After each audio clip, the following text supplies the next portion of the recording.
첫 번째 주제는 미 이란 간 군사적 긴장 재현으로 에너지 가격이 급등하고 글로벌 주식 시장이 하락한 사안입니다. 미 중앙사령부의 이란 추가 공습과 트럼프 대통령의 일시적 휴전이 끝났다는 선언에 이란이 상업 선박과 주변국 대상 보복을 단행하면서 지정학적 리스크가 확인됐고, 브렌트 유가는 대략 76다 78달러, WTI는 72사 75달러 수준에서 등락하며 1일 4.5%대 급등을 기록한 날이 있었습니다.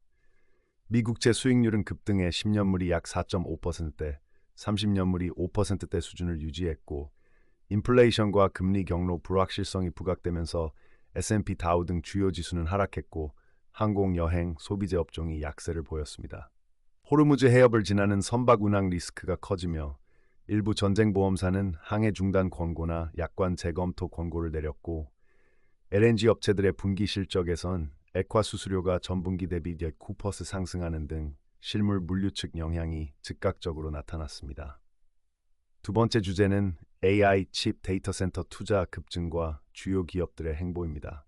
메타는 캐나다 엘버타에 1기가와트 규모의 AI 최적화 데이터 센터를 건설하기로 하고 약 90억 달러를 투입해 자체 전력 확보와 초과 용량의 제3자 제공 가능성도 검토하고 있으며 완공까지 2~3년이 예상됩니다.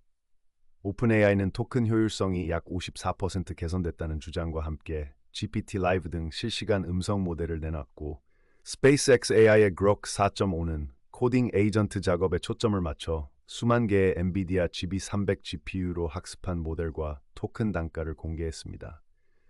반도체 메모리 수요 급증 속에서 SK하이닉스가 미국 증시 공모를 대대적으로 성공시켰고, 마이크론은 미국 내 투자 계획을 2,500억 달러 이상으로 확대하는 등 AI 인프라 생태계가 빠르게 재편되는 상황입니다. 세 번째 주제는 혼재된 경제 신호가 시장에 압박을 가하고 있다는 점입니다. 연준 6월 회의록에선 위원들 사이의 금리 경로에 대한 분열이 뚜렷하게 드러났고, 의사결정은 향후 수집되는 데이터에 따라 이루어질 것이라는 메시지가 강조되며 정책 스탠스가 애매해졌습니다. 주택시장에선 기존 주택 판매가 전월 대비 2.4% 감소해 연율 약 409만 건 수준으로 둔화됐지만, 중간 매매 가격은 44만 600달러로 사상 최고치를 기록했고, 재고 부족은 여전했습니다. 주식시장에선 올해 강세장을 이끌던 일부 섹터의 모멘텀이 식으면서 한국 코스피가 반도체 대형주 편중으로 급락해 고점 대비 20% 하락 등 변동성이 확대됐고, 투자자들은 데이터와 실적에 민감하게 반응할 가능성이 커졌습니다.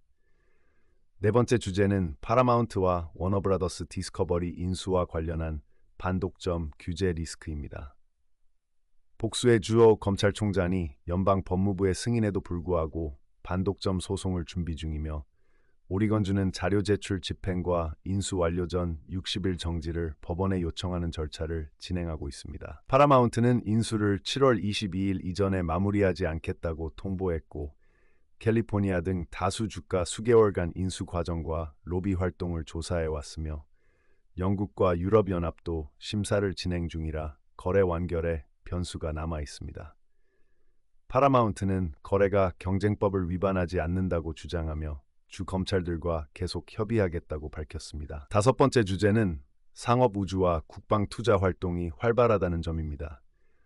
오비트웍스는 AI 탑재 지구 관측 위성군 알타이르 10기 구성을 추진해 위성 자체에서 영상 데이터를 처리해 거의 실시간 인사이트를 제공하고, 콘스텔레이션 에즈어 서비스 모델로 정부 기업에 제공할 계획이며 첫 위성은 10월 발사 예정입니다. 블루 오리진은 약 100억 달러의 신규 자금 조달을 모색 중이라는 보도가 나왔고, 베조스가 추가 출자를 계획하는 등 외부 자금 유치로 재무 부담을 낮추려는 시도가 이어지고 있습니다. 한편 스페이스X의 대규모 IPO 가능성에 대해 일부 투자자와 전문가들은 기업 가치가 과대평가됐다고 비판하는 등 투자자들의 회의론도 존재합니다. 여섯 번째 주제는 정치 거버넌스 긴장이 미국 내외에서 동시다발적으로 발생하고 있다는 점입니다.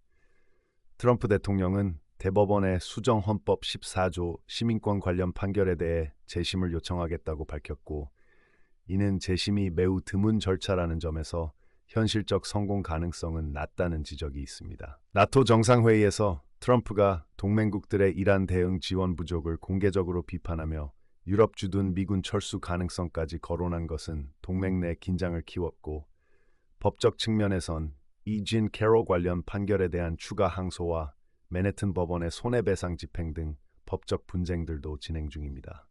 또한 상원 소수당 대표인 미치 매코넬의 장기 결근은 예산과 입법 처리에서 협상과 표결 일정에 부담을 주어 의회 운영을 복잡하게 만들고 있습니다. 일곱 번째 주제는 규제 공급 안전 관련 중대한 장애와 리콜 사안들입니다. 호주 통신사 텔스트라에서는 소프트웨어의 GPS 노드 시간 동기화 오류로 모바일망에 큰 장애가 발생해 이틀째 일부 고객이 긴급번호 영정경에 연결되지 않는 문제가 있었고, 텔스트라는 수백 건의 복지 확인을 실시하는 등 실생활 영향과 함께 정부 차원의 전면 조사가 진행 중입니다. 의약품 분야에서는 제조사 루핀의 프레드니솔론 아세테이트 안약이 이물 가능성으로 전 세계 253만 병 이상이 자발 회수되는 FDA 클래스 2 리콜이 발생해 소비자에게 로트 확인과 사용 중단을 권고했고, 소비재 분야에선 혼다의 오디세이 32만 5천여 대 리콜과 쿠지나트 그릴 브러쉬 171만 9천여 개 리콜 등 대규모 제품 회수 사례가 잇따랐습니다. 전반적으로 단일 시스템이나 제품 결함이 공공안전, 교통, 결제, 건강에 광범위한 충격을 줄 수 있어 규제 감독 강화와 소비자의 신속한 대응이 중요하다는 점이 강조됩니다.